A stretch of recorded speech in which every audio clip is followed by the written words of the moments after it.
Welcome to African Sports Updates right here on Gas Sport TV, your number one dugout for the freshest, fastest, and fiercest happening in the ever-thrilling arena of sport. Today, we set our spotlight on the Super Eagles of Nigeria as they gear up for a Crunch World Cup qualifier, a mouth-watering match day 7 clash against the Amavubi of Rwanda.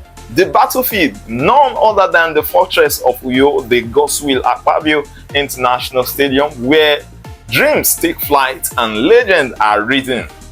But that's not all. The transfer market has just slammed shut with a thunderous bang and trusts Nigeria stars to steal the headline. From Uche Crisanto swapping Getafe for the bright lights of Selhurst Park at Crystal Palace, to Samuel Chukwueze trading Milan's red and black for Fulham's white at Craven Cottage. And who can forget Tolu Arakodare, now a Wolves striker at the Molineux, or Siri Dessa sealing a bold switch from Rangers to Panathinaikos in Greece. Strikers on the move, arrow sharpened, boot laced with ambition.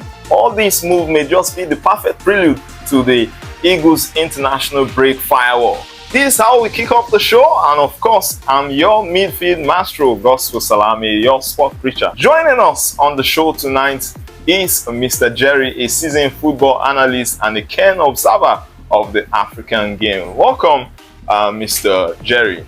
Now, looking ahead, Nigeria faces a crucial doubleheader, first against Rwanda on Saturday and then a heavyweight clash against Bafana of South Africa next Tuesday. From your expert lens, how pivotal are these two fixtures for the Super Eagles, both in terms of qualification hopes and setting the psychological tone for the rest of the qualifiers? Thank you for having me on the show. I really appreciate it. When I listened to your intro, you were saying something due to the transfer from our strikers from their various clubs to the English Premier League. Yeah. Where it's going to be a plus for us because we all know how competitive the English Premier League is.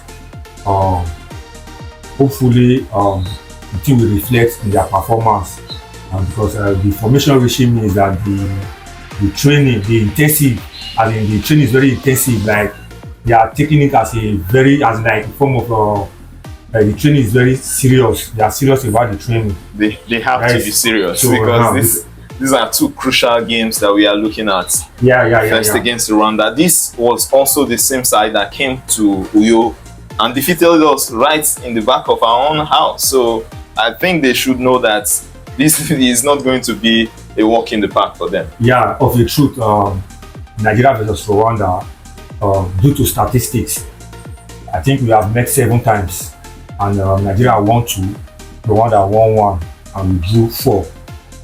So, and in this situation, we don't even need draw. Yeah, it's winning. And we all know that the last time they came to you, we know the result, and they excuse out 3 points from us, and that is not what we need now. So what I really expect from the players is for them to buckle up, because the first 4-5 matches, to me, they were not serious about it.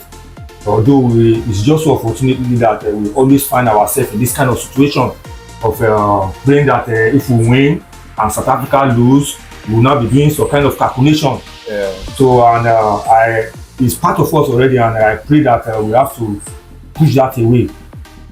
But coming into this game and looking at it from a managerial view, okay.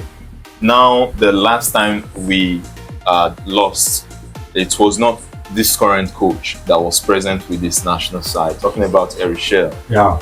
We have been in these qualifiers and we have had like 3 coaches. Yeah. Maybe, don't you think maybe Erichel can just be the man that will change the mental approach by our players? Because you know, most of the time our players don't really listen to home coaches. Yeah. As for the coach, as for that question, on Saturday, he's going to give us a perfect answer.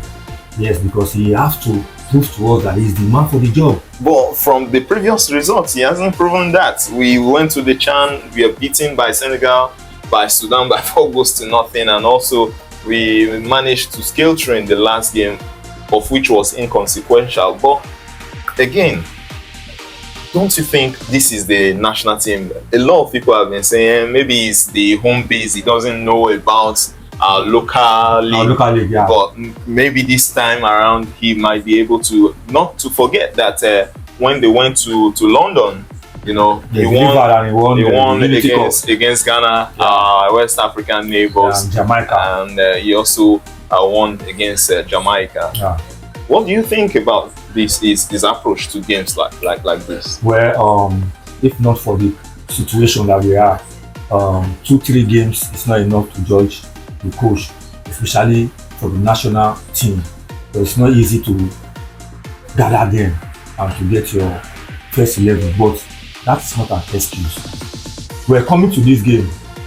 If we approach this game just like the way the home base, talking about the shank competition, yes. If we approach it that same way, I will not lie to you, we are going to get a very bad result.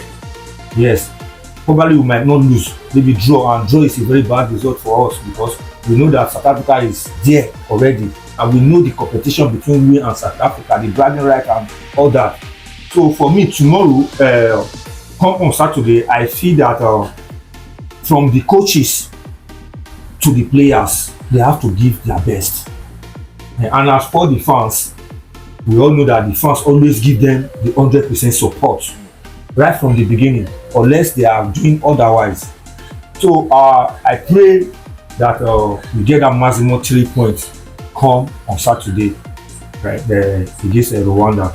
And if you're to judge in this game, where do you think we are possibly going to win that match? Is it through our strikers, through the midfielders? Do you see one particular player, bringing out a magical performance in this game, or do you feel it's still going to be maybe the manager, the coach, who might just bring in a substitution into the second half and just get something out of nothing? Where do you think that this game will be won? This game is going to be won in the midfield. There have to be a lot of creative players.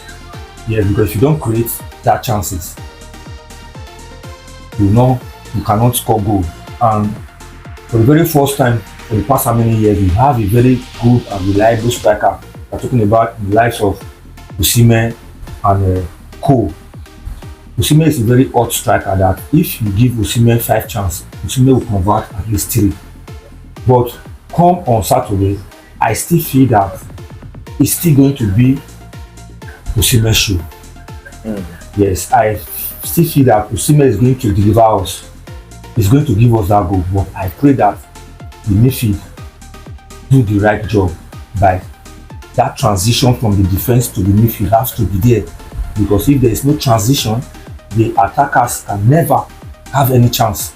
Not to talk of converting the chance. And for you made mention of the midfield. Yeah. Now let's come into that area. Yeah. I remember in the last Nations Cup where we played against Ivory Coast in the final. Yeah. A lot of fans were not really happy with Alex Iwobi. In fact, it became a serious problem that he almost resigned from the national team. Yeah. And if you still look at his performance in subsequent games, he hasn't really been able to nail it. Yeah. And how do you see him coming into this game? We have struggled in that aspect of the game. Yeah. Maybe Dele Bashiru, maybe, but Ndidi is always going to be a defensive player. So we're not going to be expecting those last passes from him.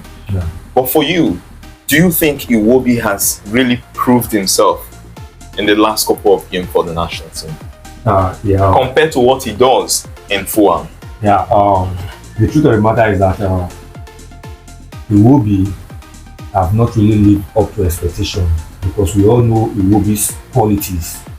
You understand? But if we are to judge by the last Nations Cup, I will not blame Iwobi. I will blame our coach because our coach was a defensive-minded coach. Imagine our defender picking up the player of the tournament. It shows that it was more on the defensive side. Iwobi, if I can still remember, I've never been a defensive player. So you playing Iwobi in a 3-man defense and a 3-5-2 or 3-6-1, for me, it's wrong. Because if you check out Iwobi right from the Arsenal Academy to Everton and to Fulham, Iwobi have never played as a defensive midfielder. Or he might come and track back and mark, but that's coming back, do the defensive job and go and attack again. Iwobi cannot do that kind of job. So if with this coach now, with his status, I feel that Iwobi will excel and he will deliver for us. Hopefully he does, because we don't have any other games aside these 2 games. These are very crucial games. If we fail to get those 6 points in those games, maybe we should just start kissing the World Cup goodbye. Yeah, it's going to be very painful because it's going to be back to back. Yeah. Because the last time we went to the World Cup is 2018. We did not go to the last World Cup, and it is going to be a very big blow in our face, for we not to go to this World Cup, this coming World Cup. So I still want them to, like, it is possible if we do our own job and hope on that normal calculation. If South Africa drop correct and do that, now I'm hearing that South Africa feel a player that is normally on suspension, that now we are not expecting CAF to deduct 3 points from them. If we do our job very well, we will not be be expecting them. You understand? Yeah. So we have to do our job. So first we have to beat Rwanda and South Africa, and for that South Africa, it's going to be a very crucial match also, because we know South Africa now. This situation now is this: South Africa is top of the table, and they will not want to lose this ticket to us. So at least they will want to deliver that match in South Africa come next Tuesday. So due to the statistics, because we know when it comes to on papers, the football is not being played on papers; it's on the field of play. Field of play. So, but on papers, if you have to go by the statistics, we have met them since 2004. So now we have met 13 times, and we won 6. South Africa won 1, and we drew 6. So if we go by that, we will say the way we normally say, we go kill them, we go finish them, we go beat them. But that is not done. Football is about what you bring and what, as in your mindset at that particular game. So I pray that they have that mindset. They prepared very well for that match, and hopefully they will give us that maximum 6 points. All right, before we conclude the show, we need to take reaction from the fans, because we want to know their prediction and expectation for this game. Don't go anywhere. Gas Sports. Got you covered.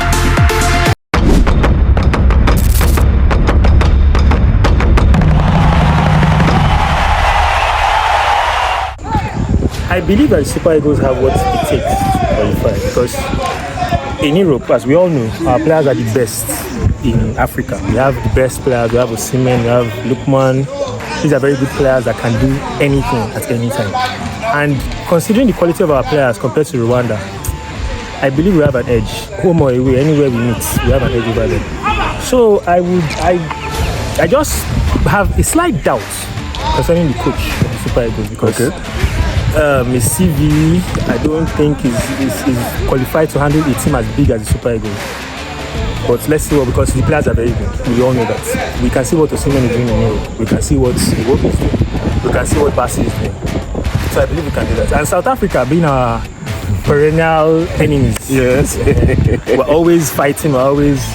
It's a derby match. Yeah. Nigeria, South Africa.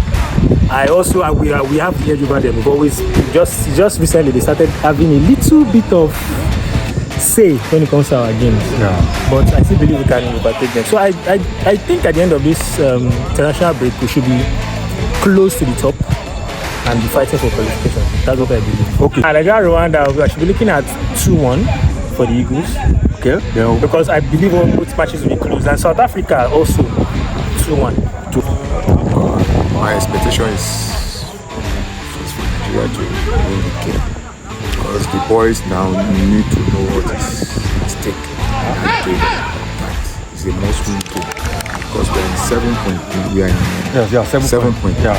Which other two teams are in 8 point? 8 point. South Africa is in 13 point. Yeah. Which they are the one that is topping the group. I'm still seeing hope for Nigeria in this group. Because if we can win like 2 or 3 of our matches, we're going to qualify for this game. And my prediction is 2-0. Okay. In favor of Nigeria. The South Africa game is a very tough game. Yes, it's a very tough game. It's a tricky game because South Africa, they would like to, hold on to what they have, and they would not like to lose any game for now. Yeah. Because they are on top of the group.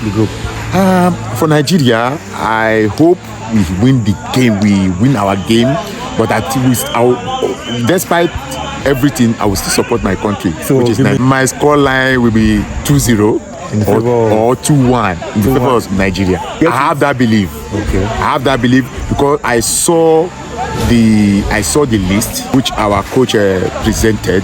I saw it. It's a good list. It's a very nice list. But it depends on the boys, their determination, their commitment. They should know that they are representing the whole nation. Yeah. So they have to put that in their mind. They should put all their best in it. Well, my brother, is football. Anything can happen in football. But to be sincere with you, I don't have that confidence that we will qualify for the World Cup. There is no confidence because of the players, the present players that is playing for Nigeria. They are not too dedicated. Likewise, those days of Daniel Omokachi, Jojo Kocha them, they can perform wonders. But these ones, I'm not seeing them qualifying. I won't like something that will start rising my BP. So it's better for me to find a bar and enjoy myself. I don't have faith in them. Okay, they can even their coach can even decided for them to pack box. It can end up with 0-0. It can end up with 1. Highest Nigeria beat them is 1-0. That's my prediction. 1-0. Brother, if we can get draw from South Africa, we have to. Because South Africa are more tactical now than Nigeria. That's true. They are playing as a team. But Nigeria, you can Osimhen after doing his social media stuff, following the video and all the rest, he will come to the team. Though he normally delivers. What of other players? Now I don't think Lukman is in form now. He's no longer in form as an African number 1. So who are going to do this? We are in a dicey situation presently. Yeah. Because as it stands, so we need to do everything it takes to qualify. We have 2 games to play. Yeah. I believe this international break. Yeah. So I believe the guys that they call up will do better. I think, and thanking God that this transfer window that just ended. Now we have 3 of them that moved from their previous club to another club. 1-0 for Nigeria against the South Africans. Okay. I believe that Rwanda at least 3-1 Super Eagles. My expectation is a bit low, but based on who I am as a Nigerian, I have to follow my country because our boys have not done so far from the start of the qualification. So for Rwanda to come to our stadium in Yuma, because the last time they came, they won us 2-0, and as it stands now, their morale is high, like they can still do that again. So, but with the quality of the players we have, I believe we can spring up a surprise. That is me. So Nigeria, Rwanda, I will go for 2. Okay, in favor of Nigeria. Yes. So South Africa, Nigeria. South Africa, I pray for 1-0. That will be a very interesting match, and looking towards that match, it will be a very tight one for Nigeria. But I believe with the transfer now for most of the African players to the Premier League, they'll be excited to prove themselves for their new club. Chukwueze, and Tolu as well to Wolf. Look at Nigeria. That's tough been match. a very tough match. So I will leave that one 1-0 for Nigeria. So the World Cup is certain that we'll qualify. Actually, it's gonna be tough. It's a tough match actually because we need this winning. We need the winning. So I wish them good luck, sir, in the match. So Nigeria 3, then Rwanda 1. Nigeria 1, then South Africa 0.